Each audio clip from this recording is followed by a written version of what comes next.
Hey everyone, in this tutorial, I'll show you how to fix Hotmail email forwarding not working issues in 2026. So if your emails are not forwarding to another account or forwarding rules are not working properly, this guide will walk you through the fixes step by step. First, sign into your Hotmail account and open the mail forwarding settings. Make sure forwarding is actually turned on and the correct email address is added. Next, double-check the destination email address. So even a small typo can stop emails from being delivered. Now review your inbox rules. I mean, sometimes rules move emails to folders or delete them before forwarding can happen. So check your junk and filter settings.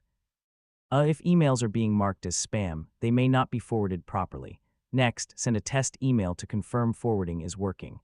This helps you see whether the issue is fixed or still active.